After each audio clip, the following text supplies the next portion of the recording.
ఇప్పుడు ఒక ఛాలెంజ్ చేశారు, జూన్ 4వ తారీఖు అంటే రేపు వాళ్ళు వెన్నుపోటు దినోత్సవం అని ఒకటి క్రియేట్ చేశారు. ఎవరికి వెన్నుపోటు?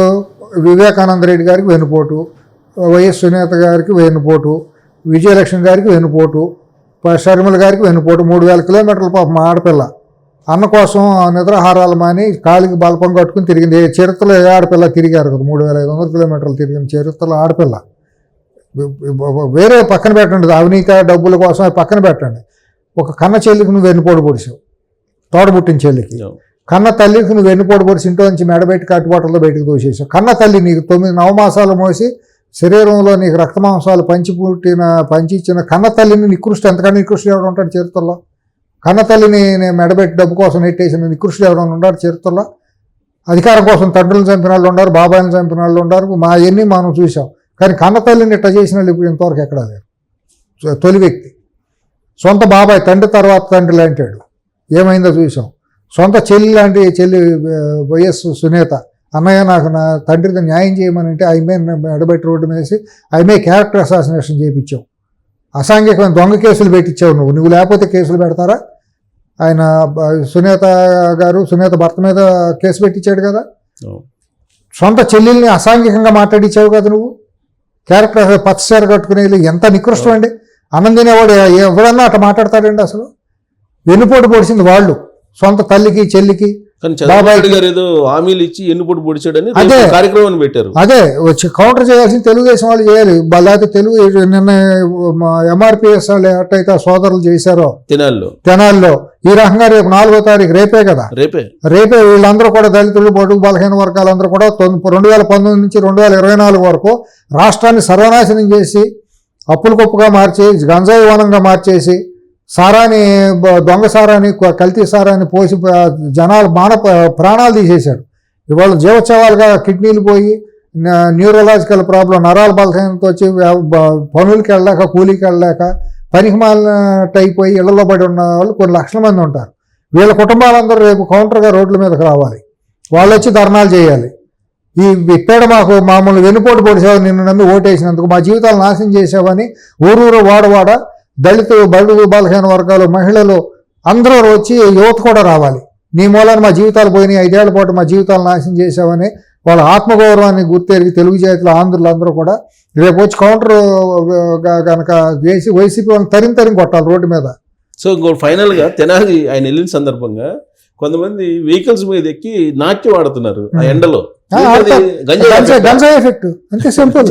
గంజాయి అందరూ మద్యం పంచుతుంటే ఈయన గంజాయి పంచుతారు. గంజాయి దోసుకునే డబ్బులు ఉన్నాయి కదా, డబ్బులు ఇస్తారు ఆ పూటకి బిర్యానీ పొట్టం ఇచ్చి క్వార్టర్ సైజ్ అయితే కల్తీ సార్ ఏదో ఒకటి ఇస్తే తాగేసి కిక్కులో ఊగుతూ ఉంటారు.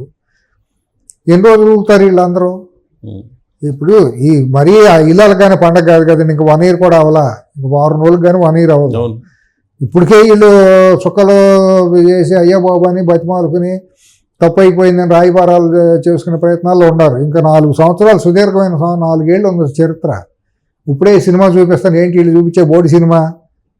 ఒక ముఖ్యమంత్రి అనేవాడు నేను సినిమా చూపిస్తాను అన్నాడు, ఇప్పుడు ముఖ్యమంత్రి అవుతాడా? జనం ఓటేస్తారా?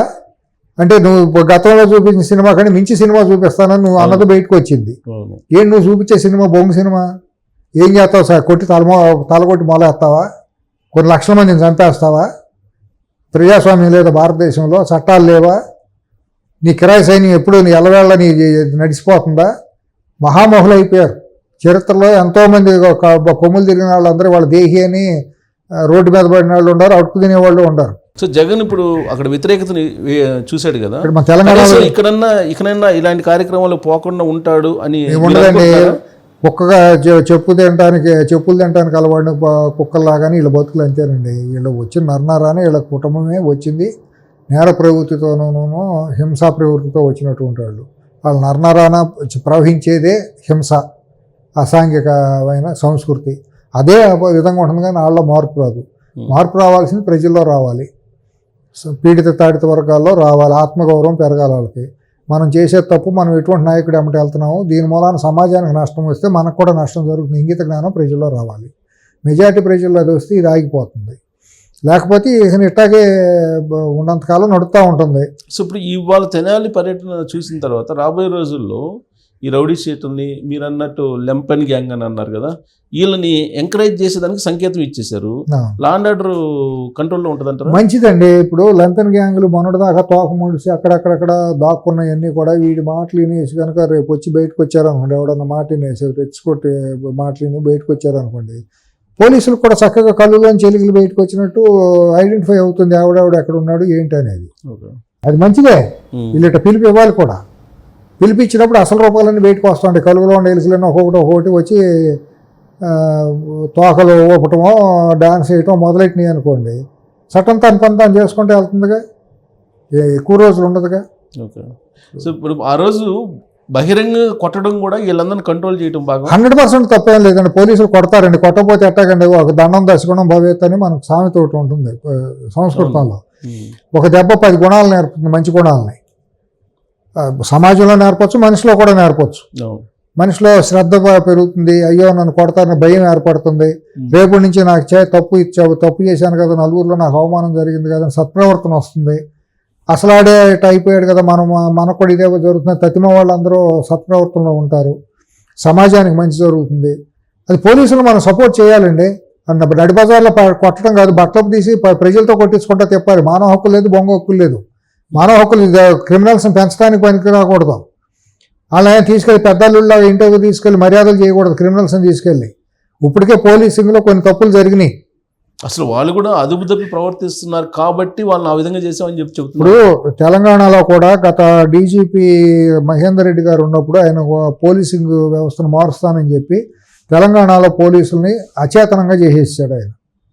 ఒక లాఠీ అంటూ దూరం చేసేసి, లాఠీ ఉండకూడదు.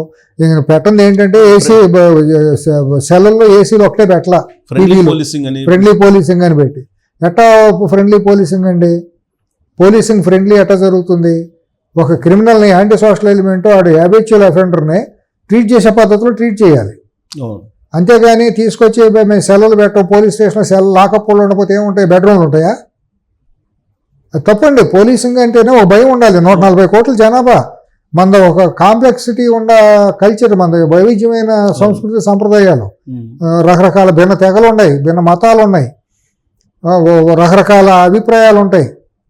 చాలా కాంప్లెక్సిటీస్ అని, చాలా క్రిటికల్ సమాజం మంది. వీళ్ళని ట్రీట్ చేయాలంటే పోలీసులకు కొన్ని హద్దులు, ఇది కూడా ఉండాలి, పరిమితులు కూడా ఉండాలి, వాళ్ళ హక్కులు కూడా బలంగా ఉండాలి.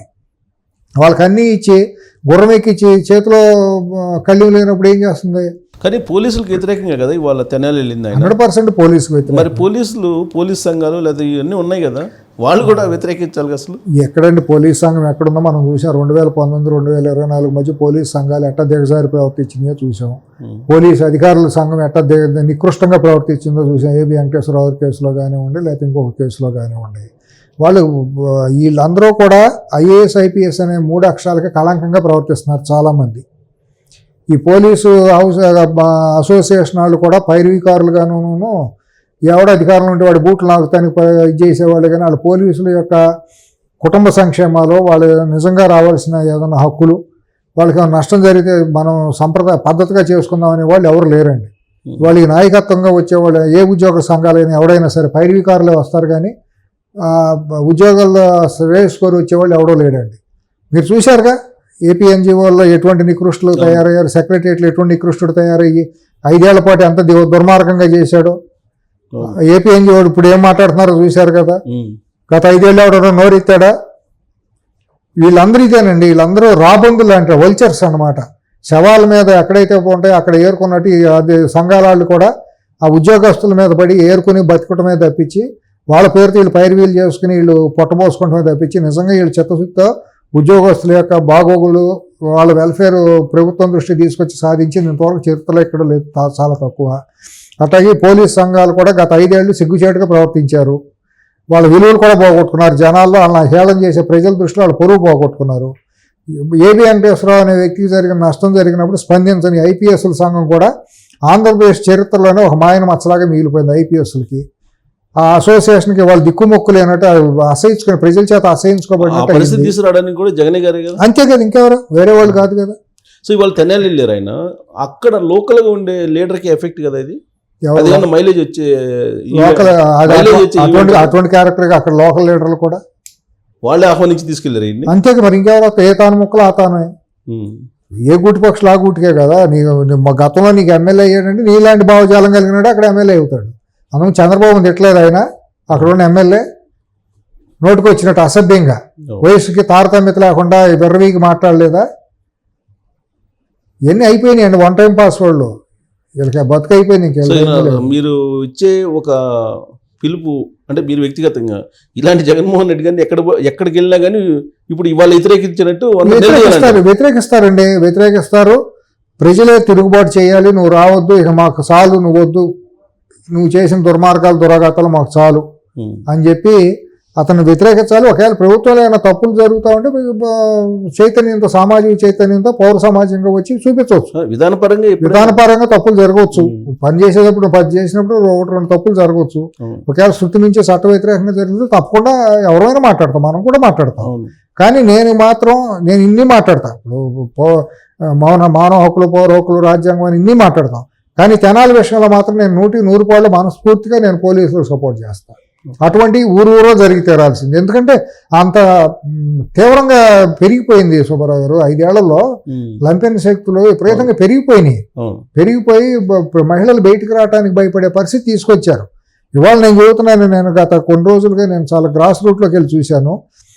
ఫస్ట్ 6 నెలలు కూడా చాలా తీవ్రమైన అసంతృప్తితో ఉన్నమాట వాస్తవం. ప్రజలు ఈ ప్రభుత్వం మీద నమ్మకం రావడానికి కూడా అంటే హై హోప్స్ పెట్టుకొని కదా, అసలు ఏమీ రాలేదు, పోలీసులు ఎంత అనుకున్నాం రాలేదు అన్నమాట వాస్తవం.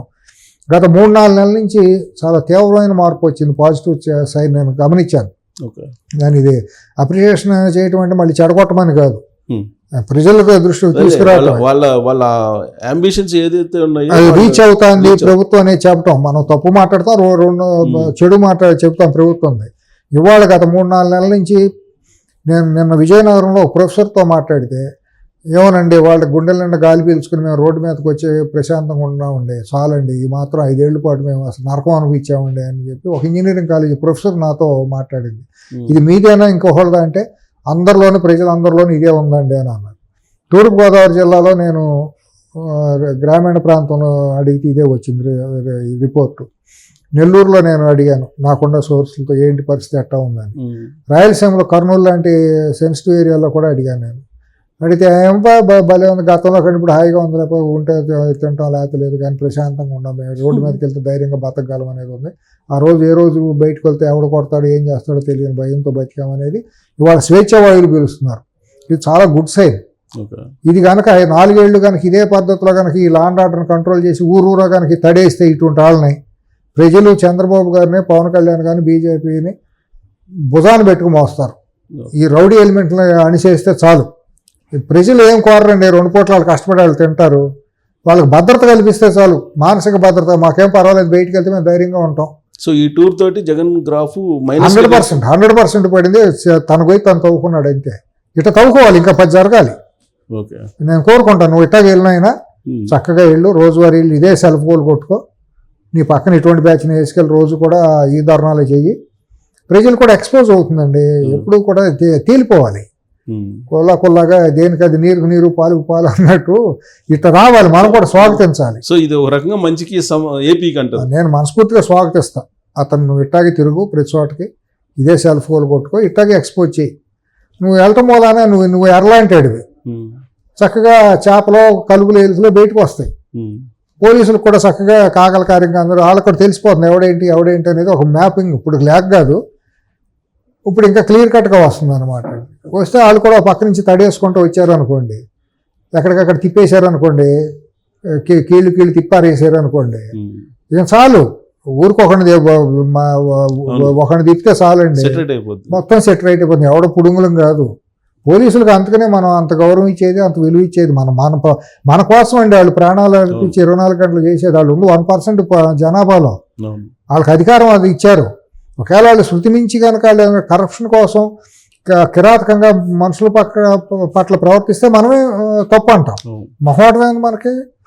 కానీ వాళ్ళకి మనం సహకరించాల్సిందే. ఇలాంటి సందర్భాల్లో సహకరించాలి. వాళ్ళు ప్రజల కోసం అండి, వాళ్ళ ప్రాణాలకి దిక్కుమొక్కు లేకుండా వాళ్ళ మీద తిరుగుబాటు చేసి కొడతా అంటే వాళ్ళు కొట్టించుకుంటామా? చేతకంతనం అది పోలీసులకి. వాళ్ళకి ఉప్పు కారం తింటున్నారండి, వాళ్ళకి డిస్టర్బ్ అవుతుంది. రేపు పొద్దున మనమే అంటాం, ఏమయ్యా పోలీసులు ఏం పీకారా అని అంటాం. అది తప్పు కదా. మనం కూడా నోటికి ఆనందం తింటా, కడుపుకి ఇంగిత జ్ఞానం, కడుపుకి ఆనందం తినేవాళ్ళం, మంచి చెడు తెలిసిన వాళ్ళం. మనం కూడా ఏది మంచి ఏది చెడు అని ఇన్ని మాట్లాడుతున్నప్పుడు మనం కూడా చట్ట ప్రకారం పోలీసులు సహకరించి తీరాల్సిందే. వాళ్ళు రాష్ట్రాన్ని దారిలో పెడతానికి ఇప్పుడిప్పుడే పోలీసులు కూడా మొన్నటిదాకా రాలేదని మనం విమర్శించాం కదా, పోలీసులు ఏం చేస్తున్నారు ఏంటని. వాళ్ళు వచ్చినప్పుడు వాళ్ళకి సహకరించాలి కదా. మీకు నాకేమి వెస్టెడ్ ఇంట్రెస్ట్ లేవు కదా, మనలాంటి వాళ్ళకి రాష్ట్రంలో ఏమీ లేవు కదా, తెలుగుదేశానికి పలకి మోయాల్సిన అవసరం కూడా మనకేమీ లేదు కదా. ఉన్నది ఉన్నట్టు మాట్లాడతాం, లేనప్పుడు విమర్శించాం మనమే తప్పులు జరుగుతుందని. వాళ్ళు మంచి జరుగుతుంది, కంటిన్యూ చేయండి ఈ మంచిని, రాష్ట్రం కోసం, అభివృద్ధి కోసం. రేపొద్దు ఇన్వెస్ట్మెంట్లు రావాలి, కంపెనీలు రావాలి, యువతకు ఉద్యోగ అవకాశాలు రావాలి. రేపు ఉద్యోగాలు కంపెనీలు వస్తే తెలుగుదేశం వాళ్ళకి, జనసేన వాళ్ళకి వస్తాయా? పార్టీలకు సంబంధం ఉంటే అర్హత ఉన్న వాళ్ళకి అందరికీ ఉద్యోగాలు వస్తాయి. ఇన్వెస్ట్మెంట్లు వస్తే ఇతర రాష్ట్రాల నుంచి ఉద్యోగస్తులు వస్తారు, అక్కడ రకరకాల ఆదాయం పెరుగుతుంది, కంపెనీలను ఉత్పత్తి పెరిగినప్పుడు సంపద పెరుగుతుంది. ఇంత మంచి జరగాలి కదా. కాబట్టి మనం పోలీసులు సహకరించాల్సిందే అండి. ఈ రకంగా కొంతమంది ఏదో మానవ హక్కులు, పౌర హక్కులు అని సన్నాయి నొక్కులు నొక్కుతూ ఉంటారు, నోటితో మాట్లాడుతాను అసలు ఎక్కిరిచ్చే బ్యాచ్లు కొన్ని ఉంటాయి, అవి విషపురుగులు. వాళ్ళని ఎవరో ఏంటో తెలుసు. వాళ్ళని కూడా కొద్దిగా సోషల్ మీడియాలో తెలుగుదేశం, జనసేన, బీజేపీ వాళ్ళు సోషల్ మీడియా కూడా కొద్దిగా అటువంటి వాళ్ళని ఎక్స్పోజ్ చేయాలి. మీలాంటి జర్నలిస్టులు కూడా టీవీ ఛానల్స్లో కూర్చొని కొంతమంది అకుపక్ష వార్తల మాటలు వాగుళ్ళు వాగే వాళ్ళు కూడా కొంతమంది ఉంటారు. మానవ హక్కులు ఏమని, పౌర హక్కులు ఏమని, చట్టం తీసుకుంటారా, ఈ ఎదవలు ఇంటికి వెళ్తే అంతే తెలిసింది. అప్పుడు చట్టం ఏంటో, పోలీసులు విలువ ఏంటో తనకు వస్తే కదా. వీటింటికి వెళ్ళి ఇటు పెళ్ళ పట్ల కనుక వాళ్ళు ఏదైనా అసభ్యంగా ప్రవర్తించినప్పుడు తెలుస్తుంది వీడి చట్టం అంటే ఏంటో, పోలీసుల గౌరవం అంటే ఏంటో అనేది. ఈ చేతకాంతనం తప్పండి అది. అట్లా సమర్థించకూడదు. లంపెన్ గంగలను మనం ఎట్టి పరిస్థితుల్లోనూ ఉపేక్షించకూడదు. పోలీసులు సహకరించాల్సిందే. Right, thank you.